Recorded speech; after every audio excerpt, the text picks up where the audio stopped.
Your first lesson is how to hold the chanter. Holding the chanter in both hands, place the little finger of the right hand on the bottom hole, third finger on the next hole, second finger on the next, and the first finger on the next. Do not use the fingertips. Keep the fingers straight, relaxed and loose. Now place the thumb of the left hand on the back hole at the top.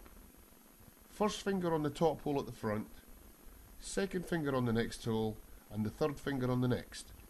Again, do not use your fingertips and keep your fingers straight, relaxed and loose. Practice placing your fingers on the proper holes by lifting the chanter, putting your fingers on the holes, laying it down, picking it up and doing it again. Eventually it will get easier and easier until your fingers go automatically into the correct positions.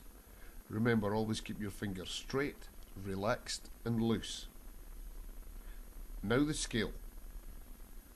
With all the holes covered, this note is low G. Lift the little finger of the right hand to make the next note, which is low A. Lift the next finger to make the next note B. You should now have the little finger and the third finger off the chanter. Now to make the next note, you lift the second finger of the right hand, but at the same time you must replace the little finger back on the bottom hole. They must cross in mid-air. Just as you lift the second finger, you start to replace the little finger. This can be quite tricky at first, but you will get used to it. This note is C. You should now have the first finger and the little finger on the chanter and the second and third fingers off the chanter.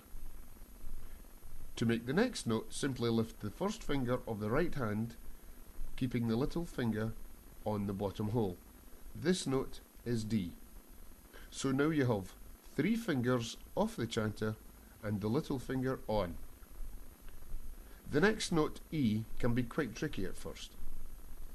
Coming from D to E, you must replace the right hand fingers and lift the third finger of the left hand and the little finger of the right hand all at the same time.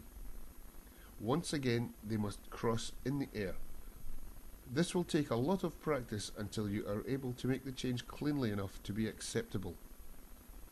To make the next note, just lift the second finger of the left hand. You should now have the second and third fingers of the left hand and the little finger of the right hand off the chanter. This note is F. The next note is high G. To make this note, you lift the first finger of the left hand off the chanter, as well as the other 2. So you now have the 3 fingers of the left hand off the chanter, as well as the little finger of the right hand. The last note is high A. To make this note, you lift the thumb of the left hand off the chanter, but this time you must replace the third finger of the left hand back on the hole it previously occupied, which is the third hole down. Once again, this must happen in one clean movement. Just as you start to lift the thumb, you start to replace the third finger. So you now have the third finger on the chanter and 2 fingers and thumb off the chanter, as well as the little finger of the right hand. And that is the scale. I shall now play it.